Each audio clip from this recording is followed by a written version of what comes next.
Hi, this is your host, Jace Cudlin. Welcome to Movies You Missed, the podcast where we dissect and break down films that have been lost in time, thrown to the wayside, abandoned. People don't know about them, people forgot about them, and we're here to talk about them. Today's film is the 1995 adventure film Congo. And I know, believe me, I know what you're thinking. Hey, Jace, Congo's not good. Congo's straight up bad. Also, we didn't miss it. I think enough people missed it to where I want to talk about it. And I think it's good enough to talk about as well. Okay, I think this movie's got a lot going for it. It's despite its many flaws, many flaws. Can't stress enough. It's a flawed movie. It has its problems.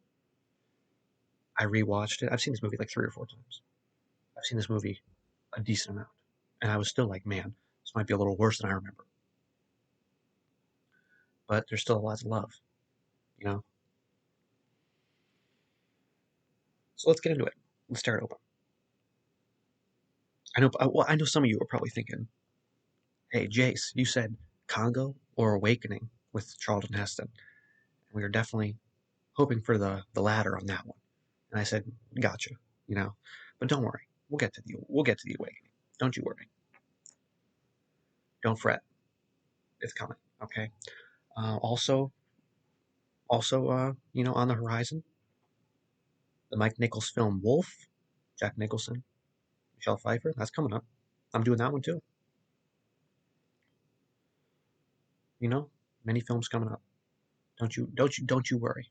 All right. And you're probably not gonna always agree. Hey, Jace, this isn't necessarily a watchable movie whatsoever. Are you out of your mind? Easy, easy.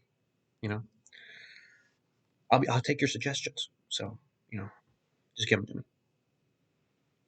Okay. So we're talking Congo. We're talking Congo. Okay. Also, I know that I said, hey, I'll see you guys next week, last episode. But I didn't think that I'm going to release like the first like 10 episodes all at once because that's what the podcast starter websites told me to do. You know what I mean? So I'm not gonna, those first 5 or 10, you're gonna be able to listen to them back to back to back. So you won't have to wait a week. So I don't know why I said that. But anyway, welcome back. At the end of this episode, I'll be like, yeah, see you in 5 minutes, or see you on the way to work tomorrow, wherever you listen to podcasts.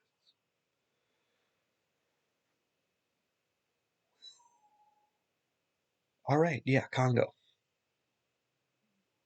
science fiction action adventure film, loosely based on Michael Crichton's 1980 novel of the same name. Okay, I'll tell you what. I'll tell you what. Right now, I'm a suckle.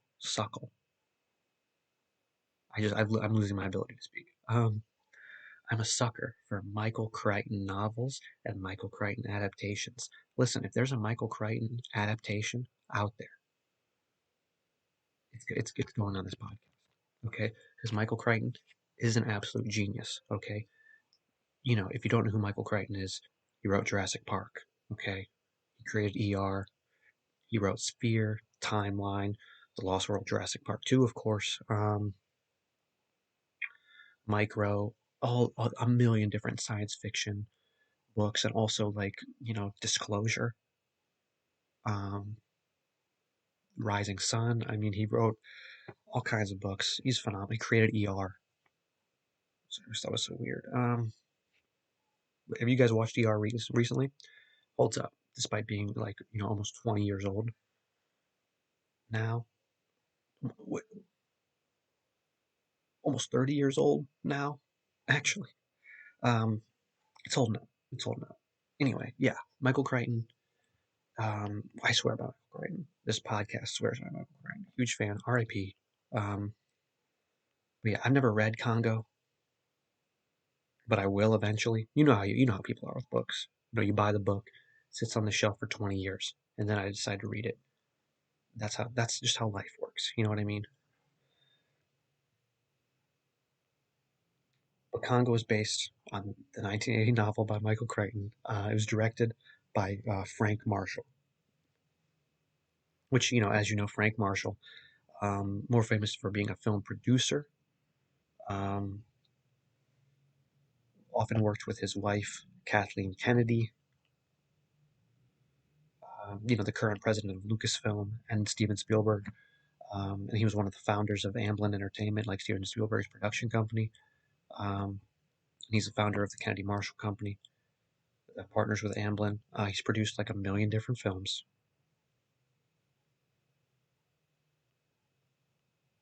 He's collaborated with Paul Greengrass, Peter Bogdanovich, Spielberg a lot um, as producer. He's produced a million different films, all the Jurassic Park movies. Um, Jason Bourne, I think, Curious Case of Benjamin Button. I think all the Bourne movies actually. The Sixth Sense, Cape Fear, Who Framed Roger Rabbit, Poltergeist, Color Purple, The Money Pit. It's just the list goes on. And as far as directing goes, um, I don't know. He directed Arachnophobia, which is it's an excellent film. I don't think would go. We could do Arachnophobia on this. I feel like enough people haven't seen it to where we could do it. Arachnophobia is really good. He directed 1993's Alive. Um, that movie Eight Below. He loves Paul Walker. And then I think like a couple years ago he directed a Bee Gees documentary. Maybe he's a big Bee Gees fan. I don't know, but um, not really that accomplished of a director, more of a producer, like I said. Screenplay written by John Patrick Shanley, who wrote the film Moonstruck, which I don't know how you guys feel about Moonstruck. Personally, don't like it. Don't care for it. Too weird. And he also wrote The January Man, which is a bonkers movie. Joe versus the Volcano, another one. Um, and recently he wrote this movie called Wild Mountain Time, and directed it. And that movie has Emily Blunt and like Jamie Dornan, whatever, the guy from the 50 Shades of Grey or whatever. But yeah, so he writes movies that are bananas, basically. Um, I mean, you see Moonstruck? We talked about it. It's insane. Um,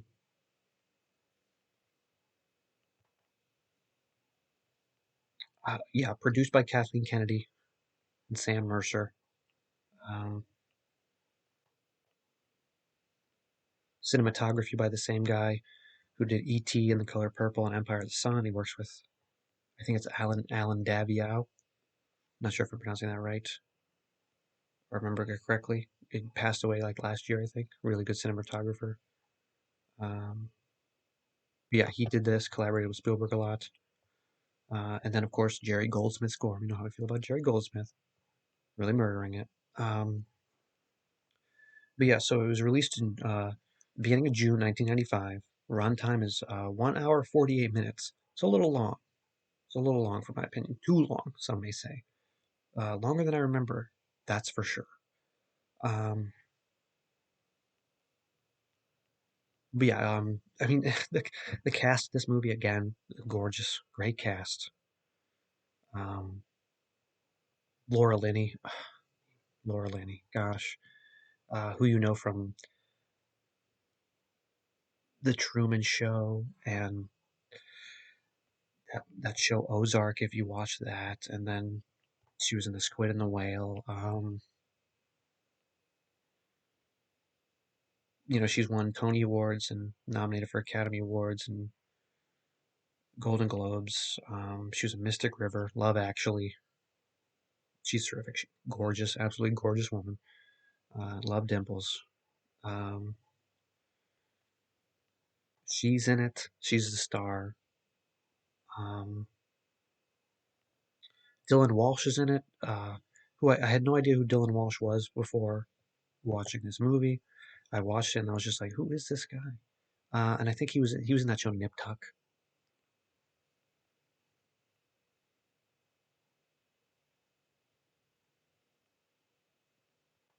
which I think is about surgery. I don't really know what it's about. I caught my dad watching it one time when I was a kid. I was like, "What's this?" He said, "Nip Tuck," and I said, "Oh, okay, cool." Ernie Hudson is in this movie. Ernie Hudson is in this movie, murdering it in this movie.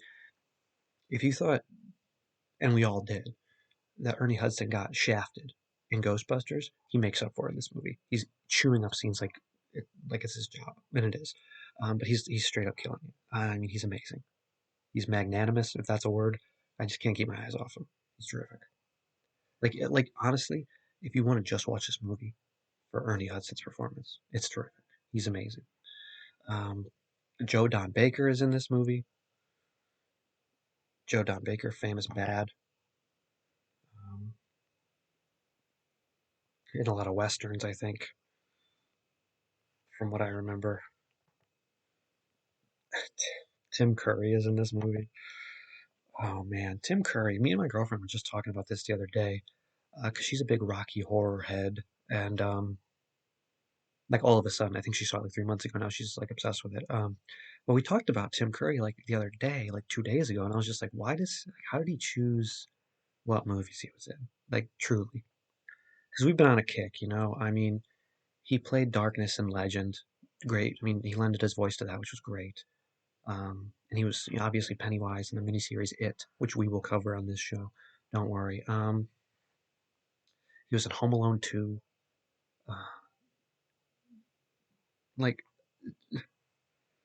I mean, his voice cast list, like he's lended his voice to so many roles. It's unbelievable. You know, Fern Gully, Star Wars: The Clone Wars, Wild Thornberries. But and like he was, you guys seen that movie Clue? That movie Clue is insane, and he's nuts in it. He's actually tame in that movie, which is a nuts movie. So you'd think he'd be kind of exorbitant, but he's not. But yeah, just the way Tim Curry chooses roles is a mystery to me. Um, and you know, I miss seeing him around. Of course, I know he had that debilitating stroke, and now I think he's confined to a wheelchair. But I think he's still active. My girlfriend did some research, and she's like, yeah, he still has a positive outlook on life. That's what people say. I said, well, that's good. I'm glad. But yeah, this I don't know why he's in this movie, but he is. I'm glad he is. I think the movie's better for it. Um, oh gosh, what a silly movie this is. This movie also made so much money. Made 152 million dollars. 152 million dollars on a budget of $50 million. This movie was a financial success.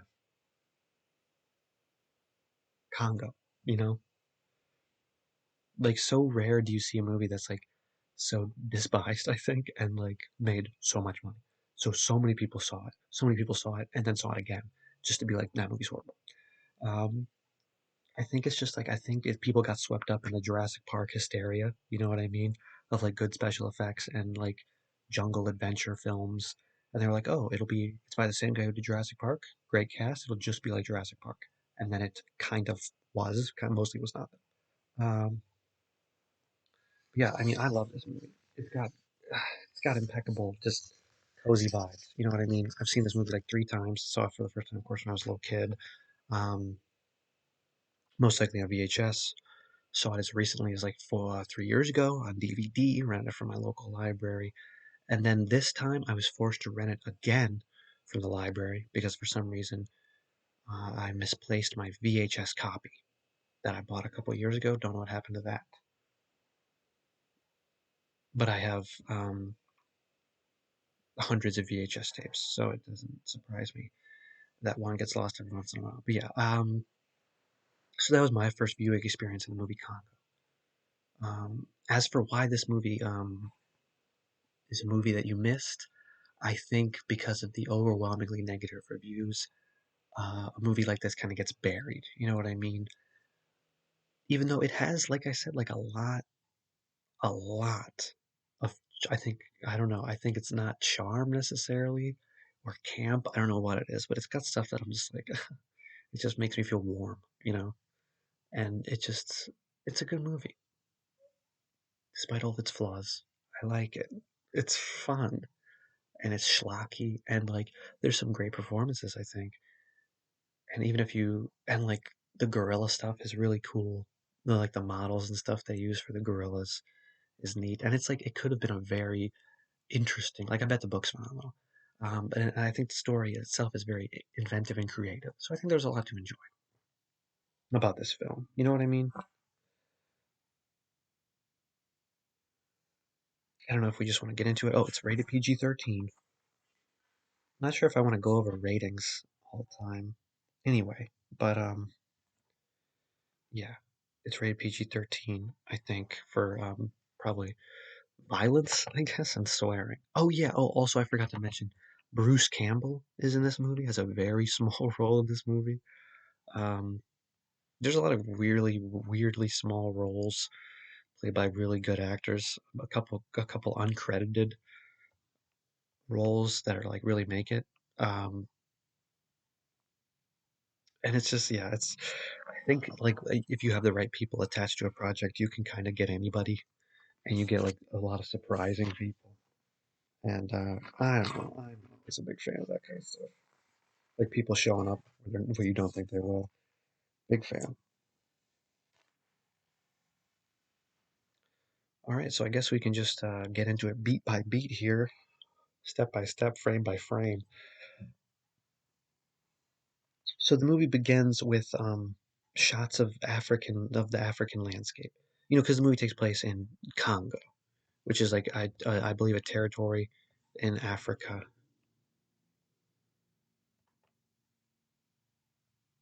In like it's like in like Central Africa, I think. Um, it's like the Republic of Congo. Oh yeah, it's a country located in the western coast of Central Africa. Um, so I think they've had like the rest of Africa has had a very tenuous and kind of troublesome journey towards being a republic and like a free nation. But yeah, so it starts as all movies with Africa, like placed in Africa, do. It starts with like shots of African landscape. It's a sunset, of course, and you see like gazelle and animals running, and there's like those kind of trees that always look like they never have leaves on them, and you see the sunset through the trees. It's like the Lion King starts this way. I'm sure. Every movie set in Africa kind of starts like the exact same way. It's like it portrays Africa, be like, hey, this is the je ne sais quoi of Africa. Animals, there's tribal music like hi ya ya ya. I don't know. Is it okay for me to even do that? I don't even know. But it sounds like the backing vocals to like "In Your Eyes" by Peter Gabriel. That just like circumplanted, just like put right there to the backdrop of these shots. And then you see a group of people climbing up a mountain, and they're wearing like matching orange jackets, and you can tell there's some part of some sort of expedition. Um, and they're all white mostly. So, they're obviously a foreign expedition. I mean, not obviously, but like, you can probably assume. And as these people are climbing up a mountain, it like jump cuts to a space satellite and then like down to a high tech facility where obviously the satellite is relaying a signal back to Earth because there's the giant satellites like in 2010, Odyssey 2, where stuff is relayed back to giant satellites on Earth, small satellites in the atmosphere. I don't know how satellites work, really, but it's a big part of this movie for some reason. Um, so we meet our main heroine, which is Laura Linney, whose name in this movie is Dr. Karen Ross, and she's a doctor of communications. And yeah, I truly can't like in my notes I wrote next to Laura Linney, make sure to gush about Laura Linney because she really is terrific. I think she's amazing. She's a great actress, and I have a huge crush on her. She's absolutely gorgeous. And like I remember the first thing I saw her ever in was The Truman Show. I said, "Who's this lady?" She looks, of course, kind of familiar because she's like a blonde mom. Um, but I'm like, she's a little something more than that. She got a little fire to her more than that, and that's obviously in display in the movie. Um, but she's like on a video call, like a conference call. Um, with and you see who's on the other end of the conference call. It's Bruce Campbell, um, who says that he has found the diamonds. So I guess they were looking for diamonds in the Congo, which makes sense because I think Africa, especially South Africa, has been like famous for their diamond mines and like their production of diamonds. I think like probably like a decent chunk of the world's diamonds come from mines like in South Africa and Africa. And of course, Africa has been exploited for its resources um, for hundreds of years. We don't gotta get into that right now. You know, someone take the soapbox out from under my feet. But yeah, so he said he found these. He's on this video call and he says, "Hey, I found these diamonds." And then he puts the diamond into this device that looks like a gun. And then he uses the diamond and powers up this machine and shoots a laser at a plant, which causes it to burst into flames. Yeah, already I have no idea. I have no clue what's going on. No idea. So they're using these diamonds to like reflect and strengthen lasers. For what purpose? I don't know, and I'm not sure I really know the entire movie. But they're really excited about finding these diamonds. Because obviously that's the whole reason that they came there to find these diamonds. So then Bruce Campbell says that he wants to share the credit for finding the diamonds with his team. So he's like, "Let me go collect my team. I'll meet you back on this call in 1 hour." So he cuts off communication and he goes and finds his partner, whose name is Jeffrey, I think. And his partner says, "Hey, come here, look at this." His partner's coming across we don't know it yet, but he's coming across like this hidden temple. So they dive through this pool and like underneath these cliffs, and they come out the other side, and there's this hidden temple. It's pretty sick.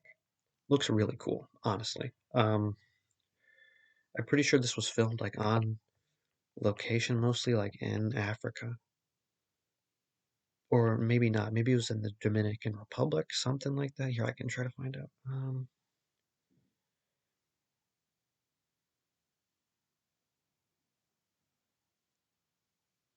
Yeah, I think it was the Dominican Republic, but if you want to correct me, please go ahead. Our email is in the show notes. But yeah, so they're looking at this hidden temple, and then it cuts back to that facility we were talking about earlier, and Joe Don Baker, obviously the big boss of this company, which is called Travacom, and he's incredibly ecstatic about the diamonds, um, and he says that he's going to use the diamonds to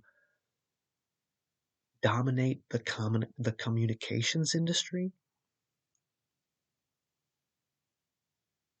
like satellite communication. I guess if I had to take a stab here, and this is me taking a stab with no knowledge, so I think they want these diamonds to strengthen the laser signals to make satellite communication stronger and easier or more effective or something. Because they're like Travacom. It's like his name is like this Joe Don Baker's name is R period B period Travis. So his last name's Travis. So Travacom is Travis Communications, I guess. So and they specialize in like satellite relay communications. Um, I don't even know how cell phones work. Okay. Um, and I guess these diamonds are going to help with that. And he's like really excited about these diamonds. And he's like obviously like a cigar smoking suit wearing kind of guy who obviously is just like, man, this guy really loves money or whatever.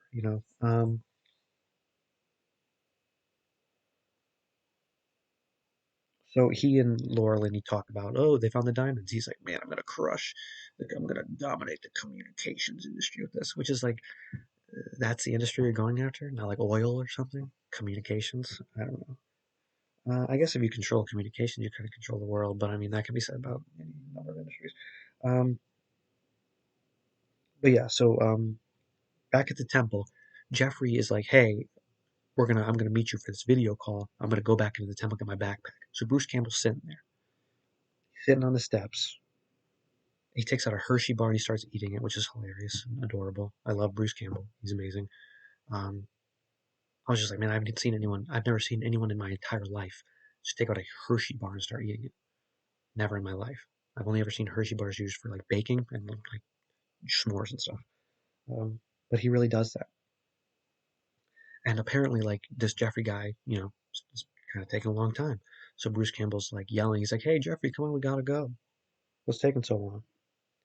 And then suddenly, Bruce Campbell. Oh shit! I really gotta say, I gotta mention Bruce Campbell. His name is Charlie Travis. Okay, so he's R.B. Travis's son, and like Joe Don Baker sent his son Bruce Campbell to Africa to find these diamonds. So they're related. So I will refer to him as Charlie from here on out. Charlie Travis. Even though in my notes I wrote Ash because it was less words to write. Ash isn't, the evil dead. Um, believe it or not, people, not everyone has seen the Evil Dead.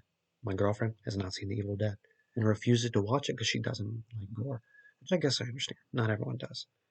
Um,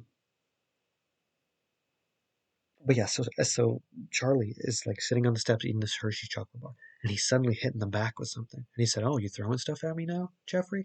And he like picks up what was thrown at him, and it's a human eyeball that's been plucked out of somebody's head and thrown, and it's like just Jeffrey's eyeball, doy. And it's like covered in blood, and Bruce Campbell, Charlie, turns around, and he's like starts screaming, and then the camera cuts. So something obviously attacked him.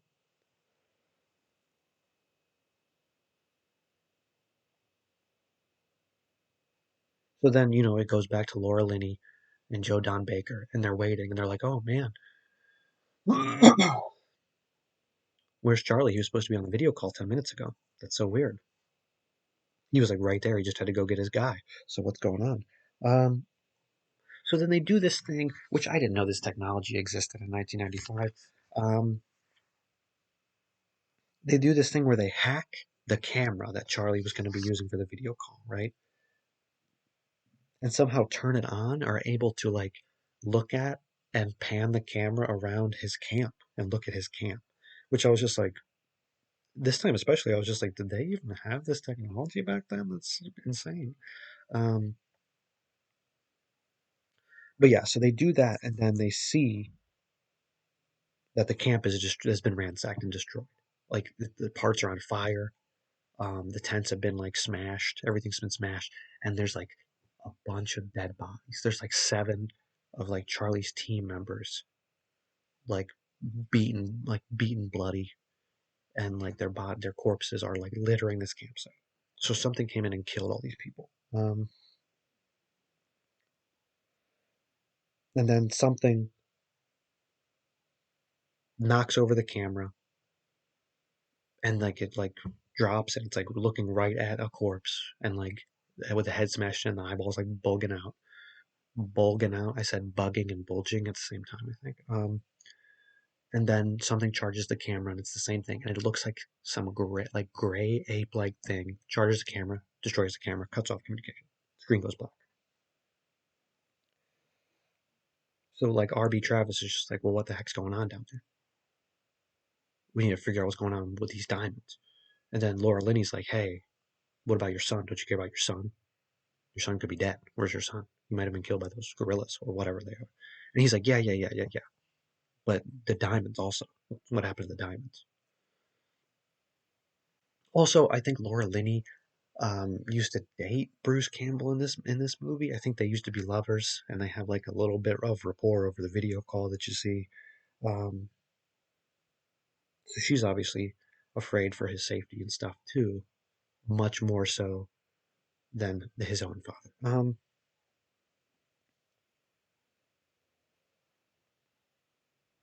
So to retrieve the diamonds and also, check on his son's life, R.B. Travis sends Laura Linney to the Congo. He's like, yeah, you gotta go. We gotta get someone out there now to get these diamonds. And she's like, what about your son? Don't you care about your son? Aren't you even human? He's like, I'll be human later. I need to get those diamonds. Started to slip into my Joe Don Baker impression there for a second. Sorry, just gonna take a drink. Leaving this on mic. Yep, not cutting this out.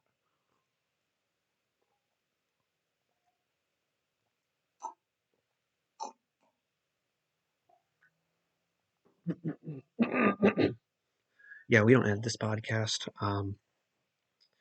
And by we I mean I, it's just me. But I don't edit. Okay, I want to give you a sense of realism. I really want you to know what it's like. Pure stream of consciousness, nothing taken out. Also, um, saves me a lot of time. Full disclosure. So we next then cut to the University of California, Berkeley, where the guy from Nip Tuck, I already forgot his name. What's his name? Okay, so his name in this movie is Peter Elliott, and he's a primatologist, and he works with primates. Doy, Dylan Walsh, Dylan Walsh, named Dylan Walsh. And he's got this gloriously '90s head of hair, where it's like naturally kind of curly and wavy, and it's like he looks terrific. He looks like Mel Gibson in Lethal Weapon. It looks amazing. And we see him working with this gorilla, um, who the gorilla is like an animatronic, I believe, and it's named. Well, it's like obviously they couldn't use real gorillas, I think, so they use this animatronic, and this gorilla's name is Amy. Amy, one of my personal favorite parts of the movie. She's so adorable, and she's so sweet, and their connection is like one of the saving graces for this movie. Um, but he's found a way. This Dr. Peter Elliott has found this way to allow Amy to communicate because they have this technology that it's like VR sort of like you put it on a glove. It's like a glove and you put it on a person and they do sign language and then it translates the sign language and like puts out like audio basically. So it's like you do sign language and it's like a robot voice would be like, "Hi, my name is Jace," from the sign language you just did. I'm explaining this very poorly because I don't have a background in science, but it's something they created so people who cannot speak and people who cannot hear, they can communicate easier. I'm sorry, I need a drink. Yeah, sorry.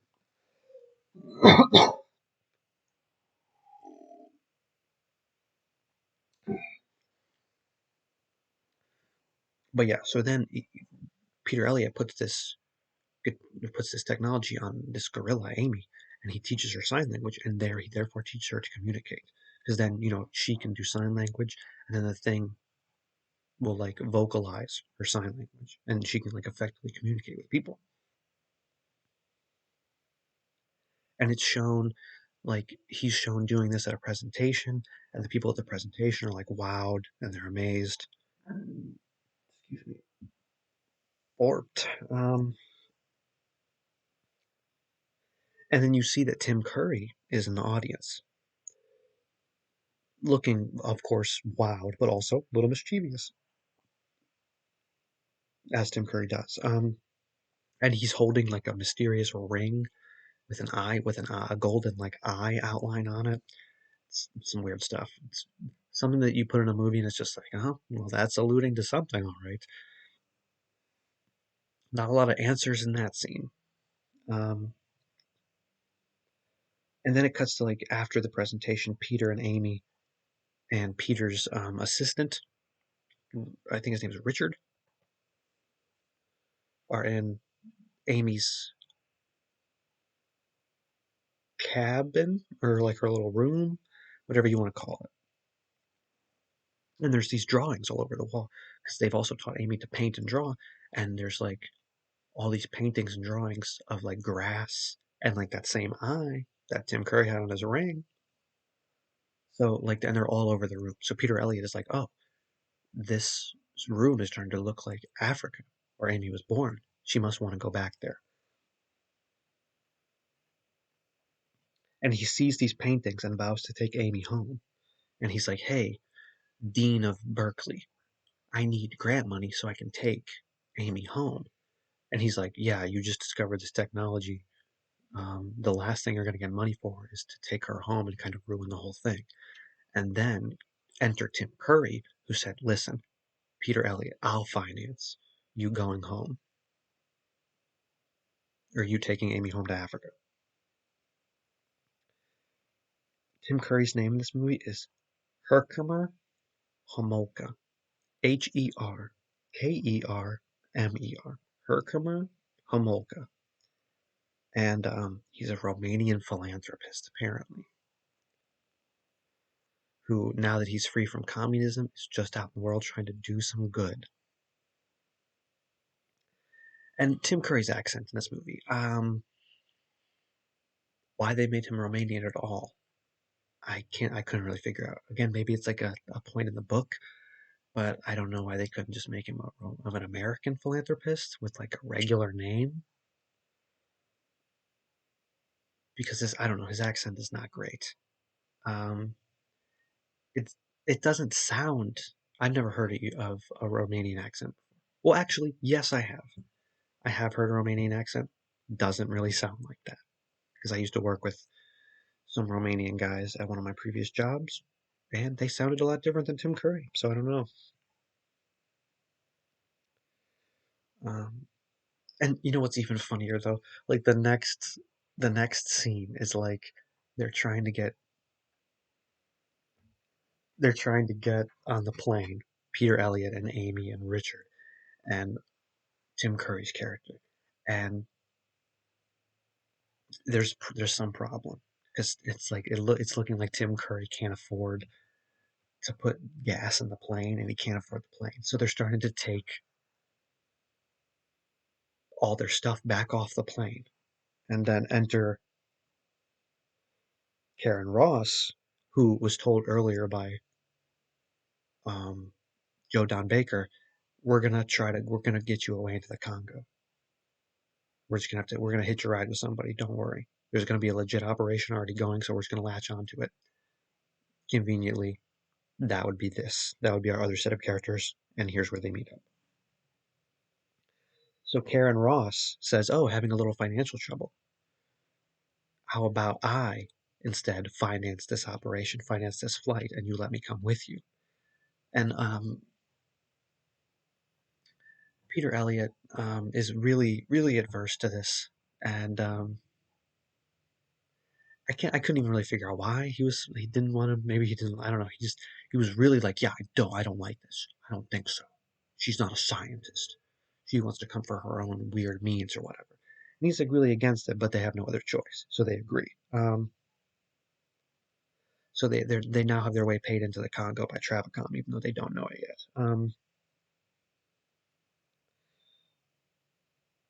And then during the plane ride, of course, Karen Ross and Peter Elliott begin talking, and he opens up about Amy and why he chose to do why he created like why he did this research and why he gave a gorilla the ability to talk. Because she's like, well, why would you do that? What practical purpose does it serve? And he's just like, well, it's just like alone. He said it's like a lonely man's endeavor or whatever. He just like wanted to like a playmate or something like that. And it's because he basically says that he did it simply because he could, which is strange motivations, truly. But then like she quotes like William or he quotes William Butler Yeats to her, and then she's like she recognizes a quote, and it's like, oh, maybe there's a little romance here. Is that what they're trying to lay down here? Trying to plant the seed of that in our minds. Um, but then they land, and they're greeted by none other than Joe Pantoliano, Joey Pants, one of the great character actors who is an uncredited cameo in this movie. It's just delightful. He's terrific. And if you don't know Joe Pantoliano, he's in everything. I think he was in the TV show MASH, Hill Street Blues. He was in the Goonies, NYPD Blue. He was in the Matrix. He was in The Sopranos. He was in Daredevil, the movie. He's terrific. He's hilarious, and he's of course insanely good in this movie too. He's like a smooth talking guy. I mean, you look at him, he's one dangly earring, a fedora, and a Hawaiian shirt. His name is Eddie Ventro, for God's sakes. But he's a nice surprise. Um, and he's like, here, I'll get you whatever you need, Miss Ross. I was contacted by Travis, and here's all your supplies, here's all your technology. I got you guys a guide because it's not going to be me because he says he doesn't leave the airport. And like the whole time that they're at the airport, you see like African soldiers like running around in the background, and it's obvious that something's going on. And during like they're like they get their gear and they're walking to another plane, and at that point, things start getting kind of hairy with the African soldiers. You don't know what's going on. They're running and they have guns. At one point, Joe Pantoliano um, walks by some soldiers and he's like, "Hiya, fellas." And then Peter Elliott is like, "Well, who are they?" And Joe Pantoliano says, he says my favorite quote in the movie. He says, "How the fuck should I know? I don't ask questions. We're on our second government in 3 years here." It's hilarious. Like it's like, how the fuck should I know? It's hilarious. But yeah, and then in the background, a car explodes. There's a car bombing at this airport, and shit really hits the fan. So then enter Ernie Hudson, who is their chartered guide. And he swoops in with a weird accent and a pencil thin mustache. Um, and he's like, "Hey, things are getting weird here. If you want to live, come with me. I'm your guide. Let's go." Then Ernie Hudson's character, Captain Monroe Kelly, slick as can be, maybe one of the coolest characters in movie history. Like again, like between the cameos and Laura Linney and like some of the other stuff, this movie's good. But like, what really makes it is like Ernie Hudson. I've never really seen Ernie Hudson in another movie shine like he does in this movie. He's spectacular. He's so slick and he's cool and he's smoking like a little thin cigar. It looks just like a black and mild, but you know it's not because Ernie Hudson doesn't smoke black and mild. He smokes stuff that's better than that. Um, but he helps them escape. He hides them in the back of a truck. He bribes a soldier to drive them out of there. I mean, he's killing it. And they're in the back of the truck, and he just he's unbelievable. He blows up Karen Ross's spot right away. He's like, yeah, she works for Travacom. She's here. I don't know why, but her company has a lot of money, and she represents some very powerful people. So watch out for her. Um, he lets Amy the gorilla smoke a cigar. He gives us the lowdown on the Congo. He said, "Yeah, that was the president's car. Someone just blew him up. We're in the middle of an ongoing civil war almost here. Shit's getting bad." And like fast talking. He's like a Vince Vaughn type. You know what I mean? Has all the answers, and he just looks cool and aloof because he's just saying all this stuff while not even looking at you because he's looking at his cigar. And he's just total badass. Can't get enough of Ernie Hudson in this movie. And he says he recognizes Tim Curry from somewhere. He said, don't I know you? Or something like that. He clearly recognized him, but he doesn't know where from.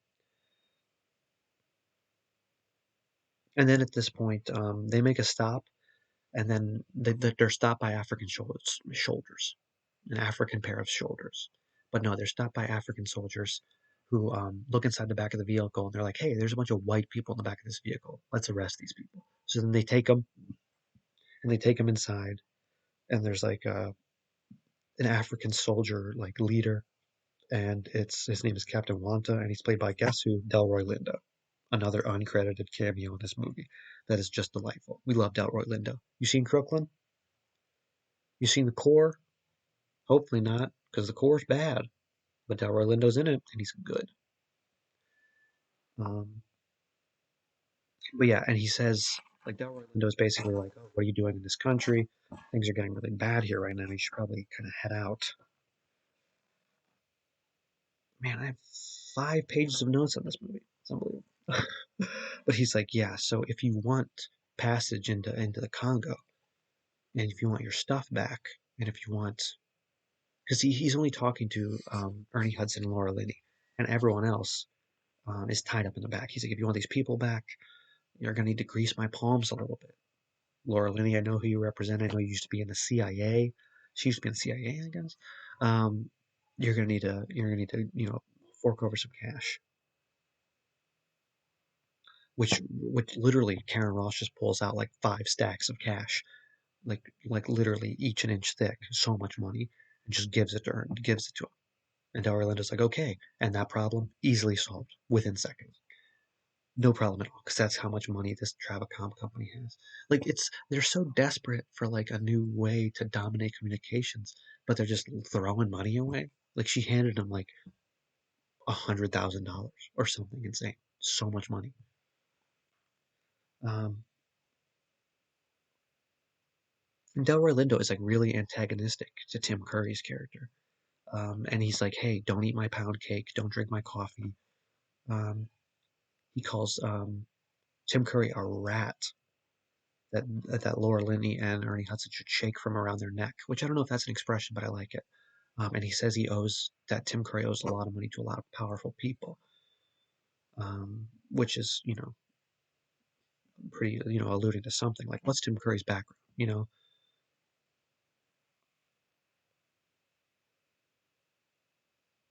So then after they get paid, Delroy Lindo gets paid. He takes them to Peter Elliott, and Laura Linney unties him, and she's like, "Hey, come on, admit it. You're glad to see me." And I'm like, "Oh my gosh, a flirtation.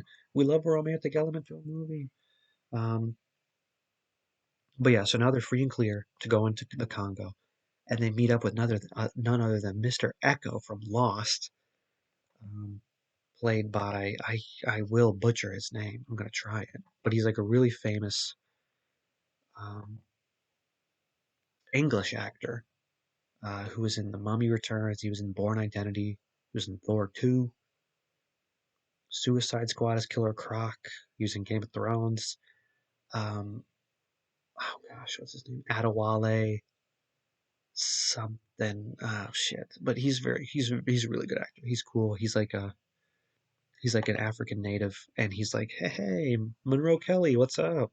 And they know each other and they have a rapport. But he puts them on like all our gang, our troop, on another plane, and they start to fly to the interior of the Congo. Um, and at this point, Ernie Hudson just, for no reason at all, even though he didn't remember who Tim Curry was earlier, is suddenly like, "Hey, you're Hermerker Homolko, Hermerker what Hermerker Hermolka," and he said, "Hey, you chartered a voyage to the Congo years ago to find the lost city of Zinj, and your entire party died except for you." And he's like confessing all of this to everyone. He's like, "Hey, this guy, he's up to some shady business. He wants to find this lost city of Zinj again and find King Solomon's diamonds, and he'll do anything to get him." Because and Ernie Hudson's like, "Yeah, the only reason you got out alive last time is because I saved you. But don't count on that happening again." Um, and at this point in the conversation, Tim Curry is getting very frustrated, and he definitely almost calls Ernie Hudson the N word, which is crazy. He's like, I think he's like, "You shut up, you dirty," and it shows on the screen. I had the subtitles on. It showed "you dirty N dash" because he got cut off because Ernie Hudson was about to stab him to death. But I can't believe that happened. I said, "Oh, oh, oh." But yeah, so Ernie Hudson basically is just like, yeah, he's not a philanthropist. He has no money. He just keeps borrowing money from people to try to get into the Congo to find these diamonds. And I'm like, oh man, you really. So he's not a philanthropist. Can we make him not Romanian too? Because I think that would just make this whole movie a lot easier without that ridiculous accent. So then they're on this plane, but as they cross into the Zaire airspace, like African soldiers from like the Congo began shooting rocket launchers at them, like shooting straight up bazookas at their plane. And then like Monroe Kelly and them were like, "Oh well, this was all part of the plan. We knew this would happen sooner or later, but just not this soon." And of course, Peter Elliott and Laura Linney and all the white people on the plane are like freaking out because they're getting shot at with bazookas. Um, and then this crazy thing happens where Laura Linney gets a flare gun, and she goes to the side of the plane, opens the door, and then shoots a flare at the bazooka, meeting it in midair and destroying it, like that scene in Reds. And she does that like 2 or 3 more times, and then Monroe Kelly does it, and I'm just like, oh, these people are literally fending off the bazooka fire with flare guns. And then, of course, they're loading. they're loading everyone up, all the gear up in these packages and sending them out, and they're giving everyone parachutes. They say, "Hey, we're gonna have to jump." And Peter Elliott's like, "What? I'm gonna have to jump?" And they say, "Yeah, man, you gotta go." And then they're forced to parachute off the plane.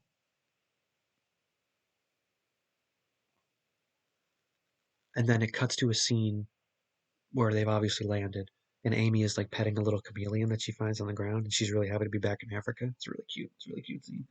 Um, and then it shows them, there's a montage of them setting up their camp and putting up tents and things, and Laura Linney has this device, and Monroe Kelly is like, "Hey, was that a little video game?" Funny line. And Laura Linney's like, "No, no, no, it just tells our latitude and longitude." She's obviously being very shady about what the machine actually does. Um, and then you really see that it's tracking the location of Bruce Campbell and his team because I guess they had some sort of beacon with them that can be tracked. Um, so as they're setting up camp, uh, Laura Linney sets up her thing and she video chats with RB Travis. And Travis gives them some bad news because he tells Laura Linney, he's like, "Yeah, hey, that volcano that's right near the temple." He doesn't know about the temple. The volcano that's near where Bruce Campbell was, near where you guys are, is going to erupt within any day, and then it's going to destroy the complete surrounding area. And he's like, "Oh, it's going to cut me off from those diamonds forever." Um, and he says that they sent the video to like primatologists, and that they can't identify the gorilla that destroyed the camera and killed um, Charlie's crew. So he's like, "Yeah, this is something new you're dealing with, so be careful." Um, and then during the video chat, Amy runs by and she knocks over like her camera, and like it's actually, this part is hilarious too because Amy runs by and literally like trips over it and knocks it over. Um, and like Laura Linney's like, "Oh my gosh, you broke it," and it cuts off the communication between her and Travis. And then you look on the ground and like the tripod camera thing is like totally destroyed. Like it just like it was just shot out of a cannon or something. It's like totally destroyed. It's like comically destroyed, like shattered. And I'm just like, how'd this even happen if she just ran by it and bumped into it, and it's destroyed beyond recognition. It's like so hilarious. Such a like a gaff. um so yeah, and then another interesting thing that happens like in this loo between like the action where they're just at the camp, which this stuff at the camp lasted for like a million years. Could have edited this down by maybe like 10 minutes. Because there's a scene where Peter Elliot gets a leech on his dick because he wakes up the next day and he's a leech on his dick. Um, and he used to burn it off with Monroe Kelly's cigar. And he tries to hand the cigar back to Monroe Kelly and he throws it in the ground. He's like, "Obviously, I don't want this." But yeah, it's like, what's the point of this scene? I don't know. Pretty stupid.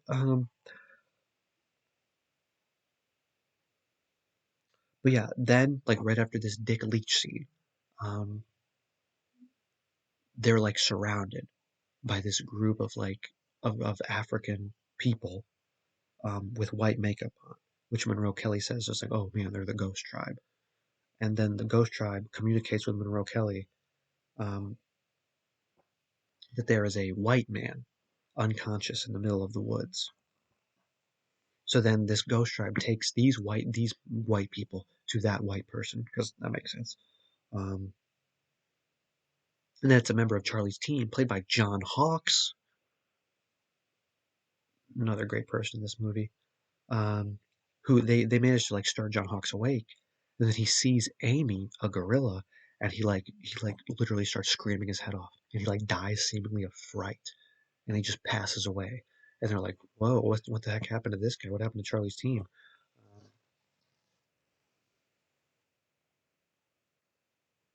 Yeah, they then are like, "Okay, I guess we got to keep going on. Not sure what happened to Charlie's team still, but this guy didn't like gorillas, I guess." Um, so they venture on and they put everything in rafts and they start going down the Congolese River. I think that's what it's called. I don't know, but there's this cute scene where they're loading up the rafts and Peter is singing to Amy and he's singing California Dreamin', by mamas and papas. And then like all of Adewale, something something, all of his men and everyone on the camp who's loading up these rafts starts singing California Dreaming. And I think it's actually like a really kind of endearing, kind of cute moment. Um, Bit of levity in this movie. Um, and it is then revealed at this part that um, Bob it is revealed that by Tim Curry, he's like, yeah, I think Amy can lead us to the lost city of Zinj. That's why I wanted you guys to come along. That's why I wanted to get her here because this ring that I have is from the city and the surrounding area, and she's obviously seen the ring because she's been drawing it in her pictures. Mm. So then they take off down the river, and there's this really cool like scene. It's kind of like a still almost between dialogue, and it's like a shot far away, and they're like kayaking, canoeing underneath the moonlight, and there's like a mountain backdrop. It's really beautiful, actually. Um,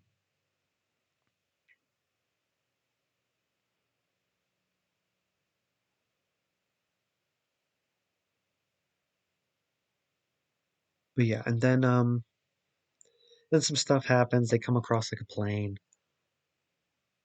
that RB Travis sent to rescue or like to help out Laura Linney, and then it's like it's been like ransacked and destroyed. And then there's a scene where Amy comes across some gorillas and she tries to talk to them, and they and she has the thing on, and she's like trying to talk to them with this glove, and they like don't understand her, and so they walk away, and she like sighs. It's really a bummer because we love Amy.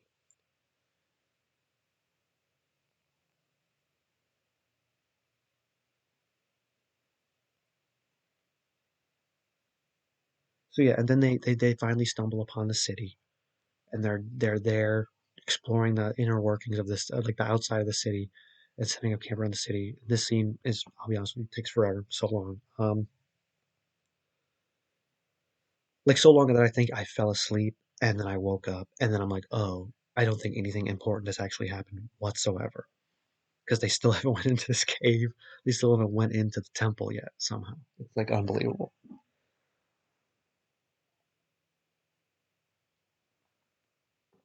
Oh yeah. Also, let me set the scene for you. I'm in my bedroom podcasting. It's a Sunday night, 7:24 p.m. December 12th, 2021. I got a cup of coffee with me, cat asleep on the end of the bed. I'm wearing a flannel shirt underneath of a cardigan, underneath of a robe. Very cozy. I'm the most comfortable I've ever been in my life. 10 times more comfortable than you've ever been. Just kidding. I can only hope that you're also as comfortable as I am. Got a cup of coffee next to me, like I said. It's getting a little cold by now because I can't, I keep talking, but it's a nice night. Um, yeah, the party finally proceeds to go into the cave. Hallelujah. I mean, so they leave Amy with the assistant. Richard is his name. And Richard wanders off because he hears a noise, and then he's attacked by an unseen growling creature, much like Bruce Campbell was at the beginning of the movie. Um, so they're looking through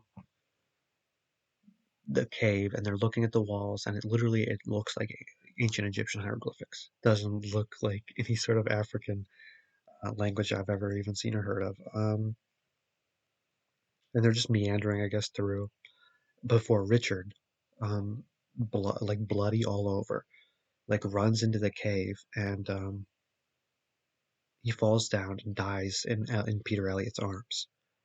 Um, and what's chasing him comes in, and it's like this gray, kind of disfigured in the face looking gorilla. That's like no gorilla you've ever seen before. Um, and it throws a severed head of like one of the soldiers at Tim Curry, and it hits him. It's a pretty graphic, kind of cool scene, actually. But yeah, then they take out their guns and shoot the shit out of this gorilla. But it just runs away. So it's somehow impenetrable to bullets. So they run outside, and then everyone at their camp is dead for the most part. Like I think who went into the cave was Tim Curry, Peter Elliott, Ernie Hudson, Laura Linney, like the mains, Adewale, and then like I think like three of his people. Everyone else has been massacred by these monkeys. And then they do this really, it's pretty interesting. They set up like this laser grid perimeter, so it's like a force field basically of like electrical, like lasers. And then like the monkeys are trying to attack the camp, but they can't get in. It's pretty cool. And they're just firing machine guns at these gray white gorillas, and they're getting attacked. And during this, Amy flees. She leaves because she gets scared and she runs away. And they're not trying to attack her. Um, so then they go back to the temple because like their camp and then this force field is like enclosed around the mouth of the temple. So they head back in, and then they head further in than they were before, and they come across like this massive bone pit where these monkeys have obviously been killing like other monkeys and humans and like feasting on their bones and stuff, and not their bones, but like everything else besides their bones.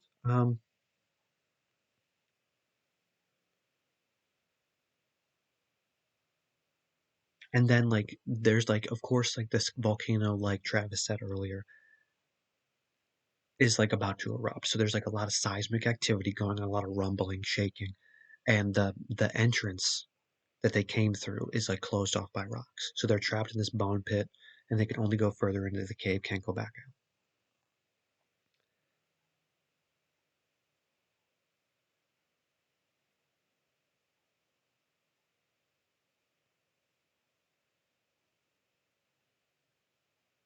And in this bone pit, they come across, sadly, the the corpses of Jeffrey and Bruce Campbell. So Laura Linney's like beside herself, she's crying. Um, which I mean, like we all knew he was killed, obviously. There's no way Bruce Campbell is just gonna come back and be in the rest of the movie, you know. Generally Bruce Campbell style, I don't think. So yeah, they and like it's weird because it like I can't tell if it's him or if it's like a prosthetic of his body. I mean, like, do you really think they would have him come back for that? Because it looks weird. It looks not really like him, but it could just be like heavy makeup or something. But yeah, he has a diamond in his hand, and Laura Linney takes it, and they press on. Um, and in the center of like this temple, they find like this mine, and like there's diamonds all over the place. Tim Curry is obviously losing his mind because he finally found the diamonds, and but then the monkeys, gorillas, apes descend on them, you know, because Tim Curry's touching the diamonds. And, you know, because Tim Curry's touching the diamonds and these monkeys and apes or whatever are like, I don't know, it seems like it's their mantra to kill anything that comes near these diamonds because they've been hidden here from, you know, wandering eyes and have evolved down here with these diamonds.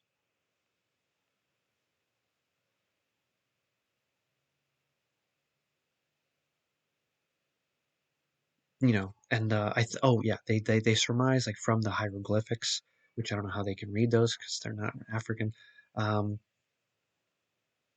but that the inhabitants of this area specifically bred these gorillas, encouraging them to be violent, to like guard the mine and kill anyone like to try to steal the diamonds. And like the people suspect that like these gorillas killed their masters, but like continue to protect the mine. So that's what they're doing right now.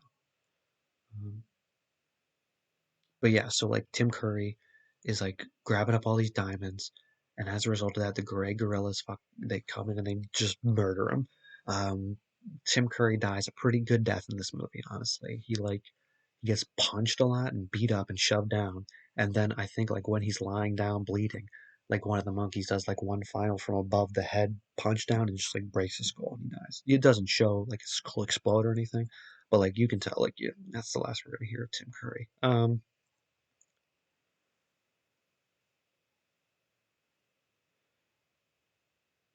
Okay, I'm sorry, my notes are getting confused here. It's actually after Tim Curry is killed, they like go back into the mine and find this bone pit. It's a different bone pit. There's multiple bone pits, and they find this is when they find Bruce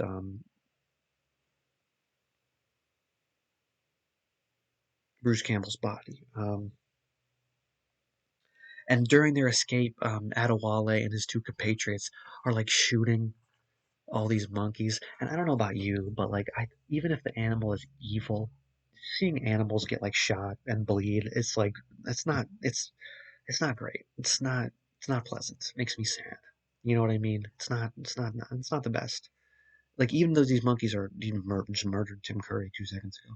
I'm like, oh, I don't want to see these little animals get shot because they resemble animals that I think are cute and want to protect in normal circumstances. So just to see them get shot, I'm like, this is kind of jarring. Um, but yeah, but yeah, and these gorilla effects are pretty good actually. They don't look really cheap at all. They don't look bad.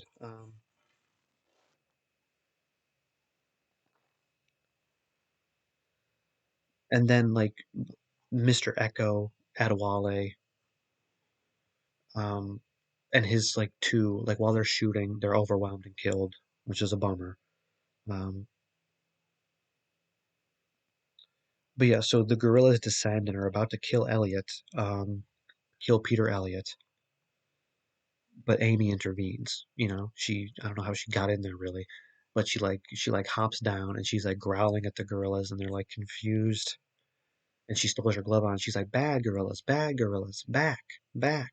And they're like confused and they like, they're like, whoa, thrown off their rhythm. And they're just like backing up. They're like, oh, I guess we can't kill this guy because this weird gorilla that's not us, but looks like us, doesn't doesn't want us to. And at this point, this is the most insane thing that happens in the entire movie for sure. Of course, they save it till the end. Very like I said, if you thought what I said was earlier was jarring before, this is incredible because Laura Linney somehow has been able to fashion a laser from her equipment that she had, like Ash had in the beginning when he demonstrated the power of the diamonds. So she takes a diamond that she swiped from his corpse, puts it in this makeshift laser, and just starts cutting down these monkeys, dude. Like just cutting like one like right off rip. She activates it, immediately cuts a monkey's hand off with a laser. And of course, I'm like, oh god, that's very unpleasant. You couldn't have just you didn't, why would you show that? Why would you show a monkey getting crippled, and then a monkey gets cut in half, and then a bunch of them just get horribly maimed and killed? It's very very graphic.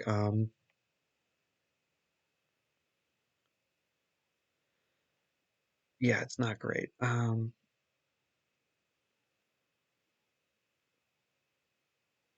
But yeah, the volcano begins to erupt,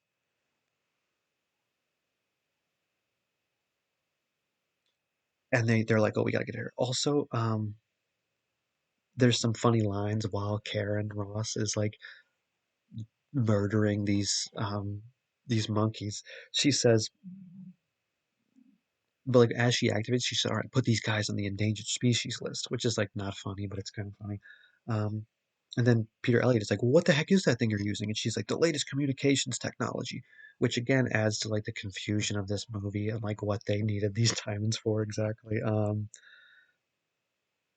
But yeah, so the volcano begins to erupt, lava begins flowing into this cavern that they're in, killing like all the rest of the white gray gorillas. Um, but our heroes successfully are able to run away and get out of the cave. It's funny too because I wrote that down. I said our heroes escape, but in parentheses I put a question mark after heroes because I'm like, are these people really heroes? They came to these gorillas were secluded, not really killing anybody, just protecting these diamonds and existing. And then they came there and murdered them. I don't know. I don't know if they're heroes per se.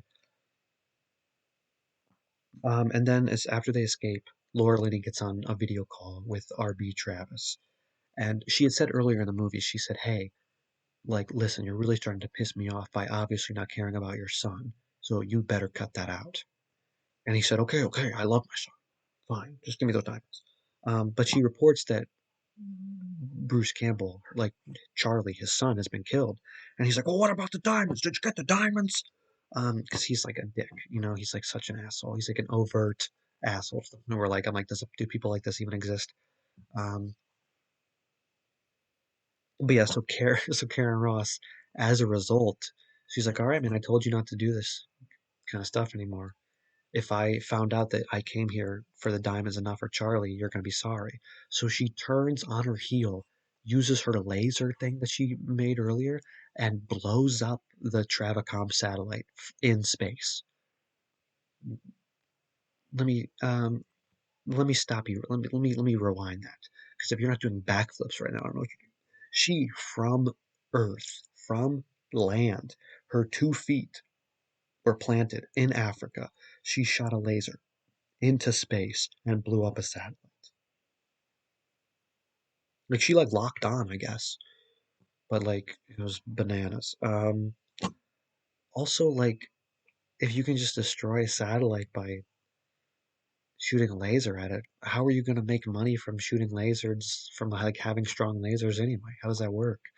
Shouldn't she have shot it with the laser and then made it stronger or something? Like, oh man, the signal's really strong. Like I don't know.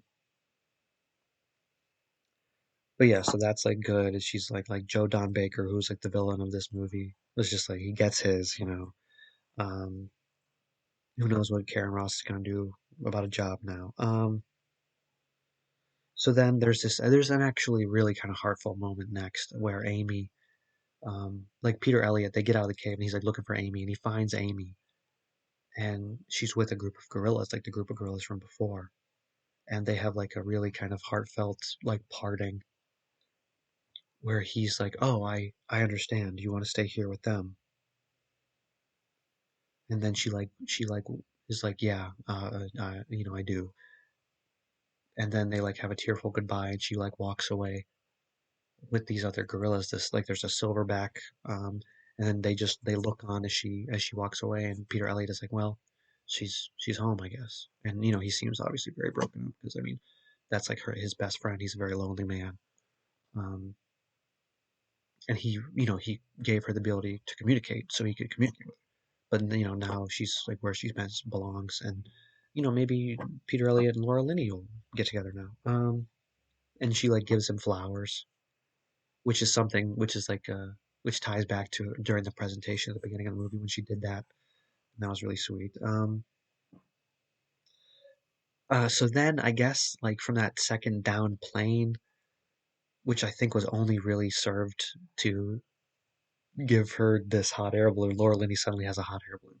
So she activates it, and then her, Ernie Hudson, and Dylan Walsh, um, you know, head up in the sky, and that's how they are gonna get back to salvation.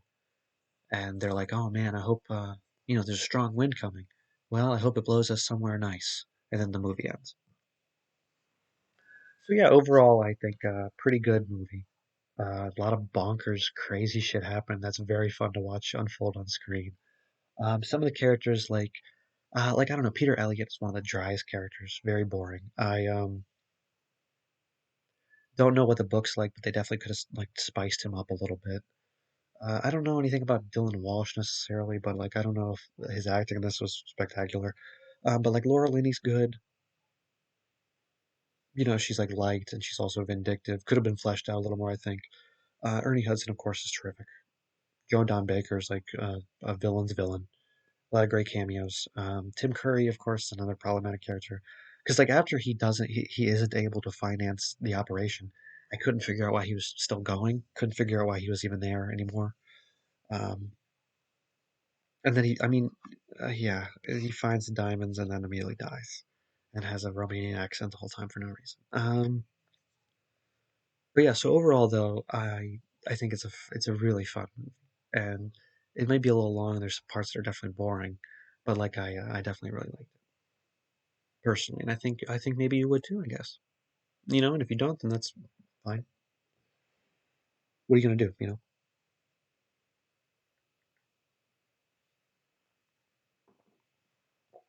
Ice cold coffee. Okay. So I just have some trivia and some business to get to before we finish up. Um,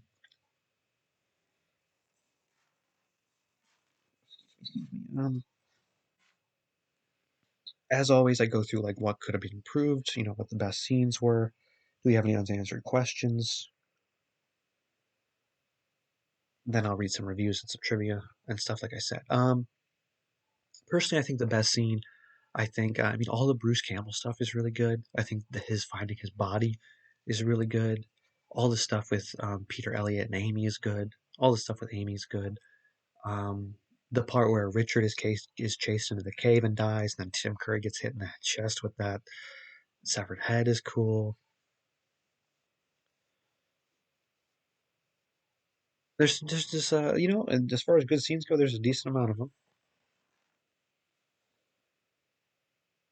The stuff with Delroy Lindo and stuff with Joey Pants, Joe Pantaleone is great. Um,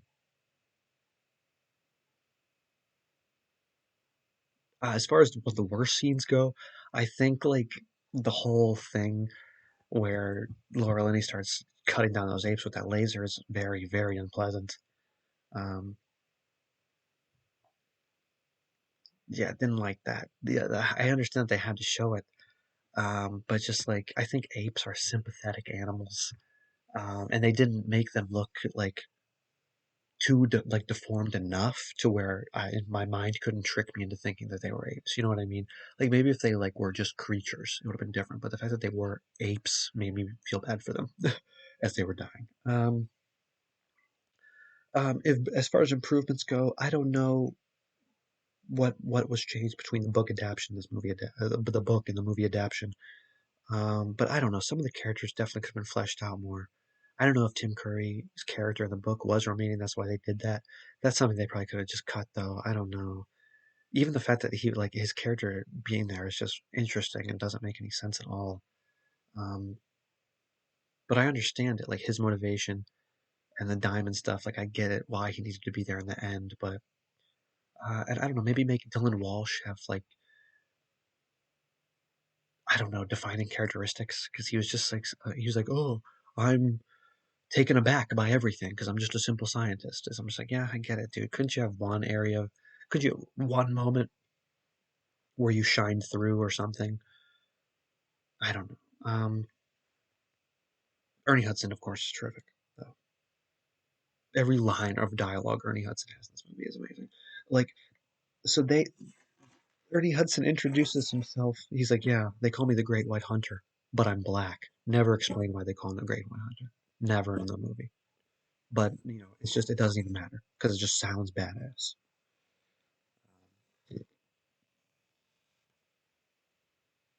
Unanswered questions. Yeah, what the hell? What the hell was the communications thing? What they need the diamonds for? What they need the lasers for? How was that going to work? Why did Tim Curry want the diamonds so bad?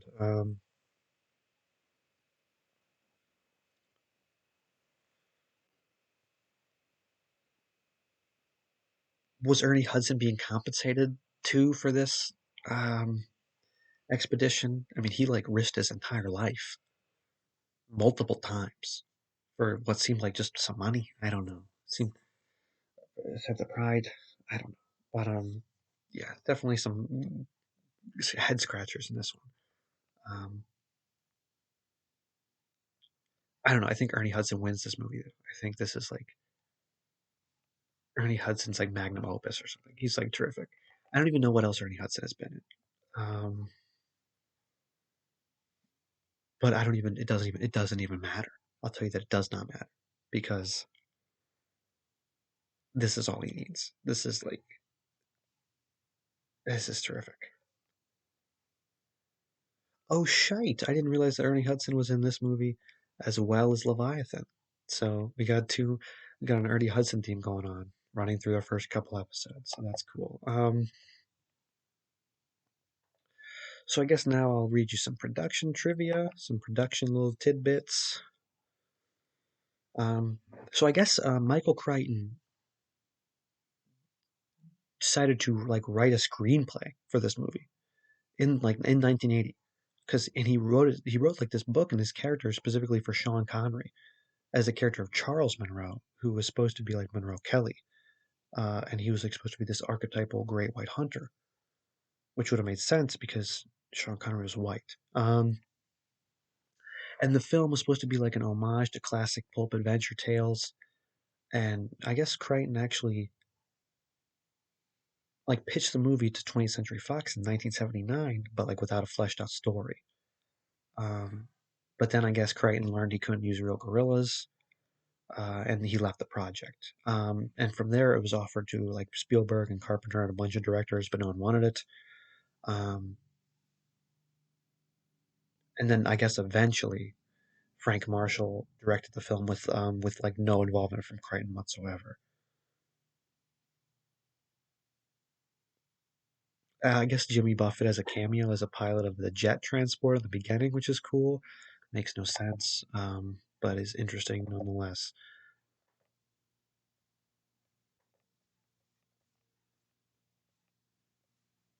I guess Ernie Hudson has said that playing the character of Captain Monroe Kelly is his personal favorite role in his entire career, which is really, really cool, you know. And I mean, and you can tell because like it's he's such a cool character. He's very interesting and just slick and smooth as silk, and he's like effortlessly cool and has a little mustache and has a cigar and an accent, and his accent's actually good, and it's just he's great. Um, he's terrific.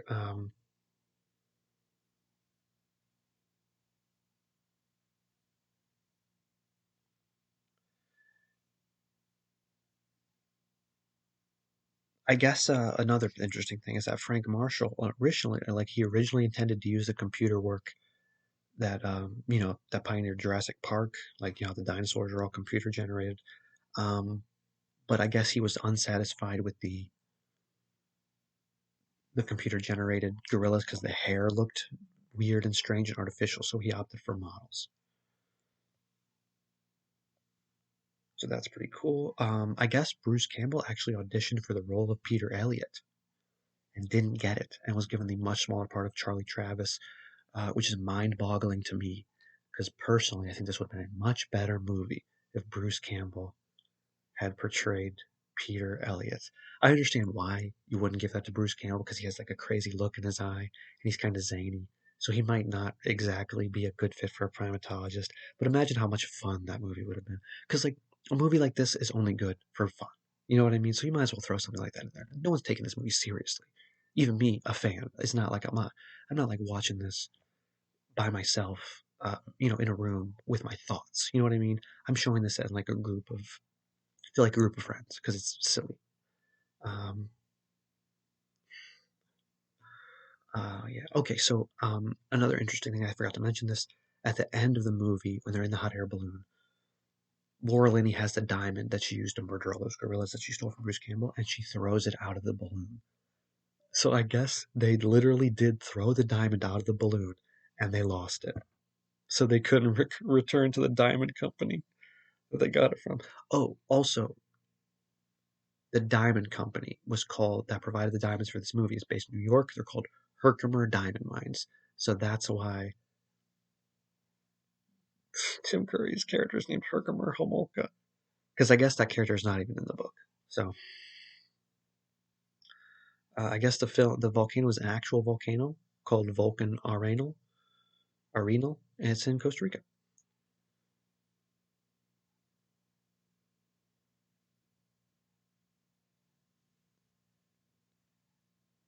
I guess the gray genetically mutated gorillas um, were created by Stan Winston, which is cool.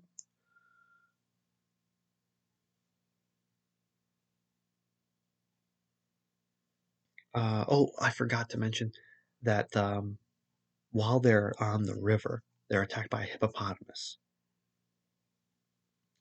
And I think it does kill some of the members, like the background characters, the soldiers and stuff, Adewale's gang. And that was actually a 2.5-ton animatronic puppet, which is pretty cool. Made of like the body's made of fiberglass. It's pretty neat.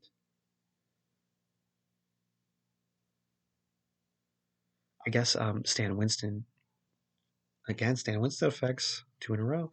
I guess they life cast the main Amy performer, Laureen No, and then over sculpted Amy over her life cast, and then created a head that was made of silicone and hand dyed hair. It's pretty cool.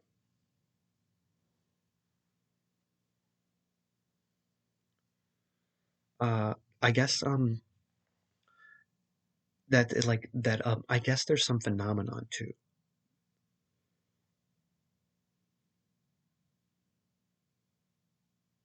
that people remember seeing in the trailer where a monkey is wielding a laser. And that's not featured in this version. Um, but the writers have yet to discredit it. So that's very interesting that many people remember this. But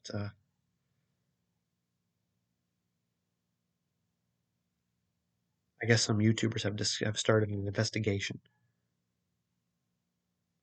So that's pretty neat. Love to see. I should check into that, see if they found anything. Tune back in for next episode on that.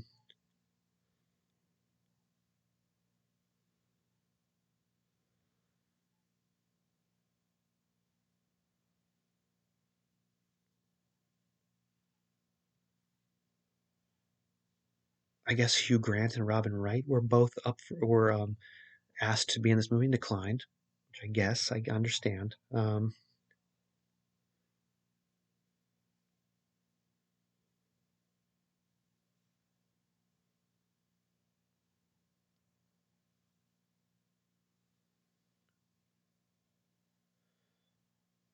The lava effects actually were not CGI.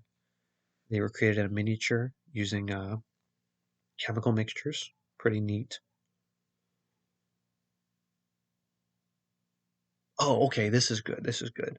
I'd forgotten about this. So the amount of money Ross bribes Captain Wanta with Delroy Lindo amounts to $50,000 in the U.S. in 1995. So in like 2021, that would amount to like $90,000. So she just had that. She just had that much money to give to him. Like literally, if you guys are worried about like staying on top of the market, don't just give her out $50,000. It's insane. Um, Also, just a funny tidbit of information too. During the movie, you see that Monroe Kelly, Ernie Hudson's character, has like scars on his temple. But like I remember personally, I only really noticed them halfway into the movie because I guess throughout the movie they get longer and longer and longer, and it's like a running gaff in the movie, which is pretty neat. Um, okay, so that about wraps it up for me. But yeah, I hope you guys listen to this, and I hope you guys are give Congo a watch. You can find it at your local library. I'm sure it's streaming somewhere. I don't really use streaming services that much, but because I prefer hard copy. But I'm sure you can find it anywhere. And it's just very fun. Watch it once just to say you watched. If you like Jurassic Park, a lot of the same kind of stuff that's in Jurassic Park is in this movie. I mean, there's like literally, I don't mean to be that guy or anything, and I'm certainly not breaking the mold here, but like there's some parallels between this movie and Jurassic Park, especially in terms of characters, and that could be attributed to like Michael Crichton's writing, because like Peter Elliott is obviously like a poor man's Alan Grant. Um, Karen Ross is obviously Laura Dern's character, Ellie Sadler from Jurassic Park. And like Monroe Kelly is obviously like a Robert Muldoon or even like a Goldblum because he's also kind of smooth talking and a little flirtatious. And then Hermolka is Tim Curry's character is kind of like John Hammond. And then the gorilla Amy is kind of like the kids. So it's kind of like almost regurgitated Jurassic Park. So if you like Jurassic Park, you'll probably like this movie. It's got a lot of the same elements. You know, I would have loved to see like a faithful adaptation of Michael Crichton's book, but I guess I'll just have to read it for myself. But yeah, so I won't say we'll be back next week because it won't be next week. It'll be, I'll release all 5 or 10 of the first episodes all at once, so you'll be able to listen to those immediately. So I'm sure you'll be hearing my voice again if you decide to keep listening. The next time you're in your car, the next time you're working out, or wherever you listen, whenever you listen to podcasts. But yeah, the next time you hear me, we'll be talking about Charlton Heston's Awakening, probably, or maybe Mike Nichols' Wolf. I'm not sure yet exactly, or maybe some other third movie. I don't know. Those are definitely like in store in the future, but I'm not sure exactly what direction we're going right now. I was gonna do a Christmas movie because it's getting around Christmas time. December 12th is when I'm recording this, but like if I record a Christmas episode and then I actually don't release these for months, then it wouldn't really make sense. You wouldn't really want to listen to a Christmas special in March. So I'm just gonna do a regular movie probably. But yeah, we'll see how that goes. I went way longer than I thought I was going to. I went, we're at an hour and a half right now. I thought it would be much shorter considering, we didn't have all the preliminary introductory stuff like last episode, but here we are going over an hour and a half. But anyway, I appreciate you listening. Hope you continue to do so. Again, if you have any corrections or things you want to add, please feel free to check the show notes for our email. It should be an email at moviesya missed@gmail.com. Movies, not Y-O-U, movies Y-A missed@gmail.com. Unless I change the email at some point, because I might. So whatever the email is in the show notes, just, give me a holler. Anyway, thanks for listening, and I will check into that Congo monkey laser wielding scene investigation. I'll check into that and have some results for you next time. Okay. Thanks again for listening. I'll talk. I won't talk to you. I'll talk at you next time. All right. Have a good night. Bye bye.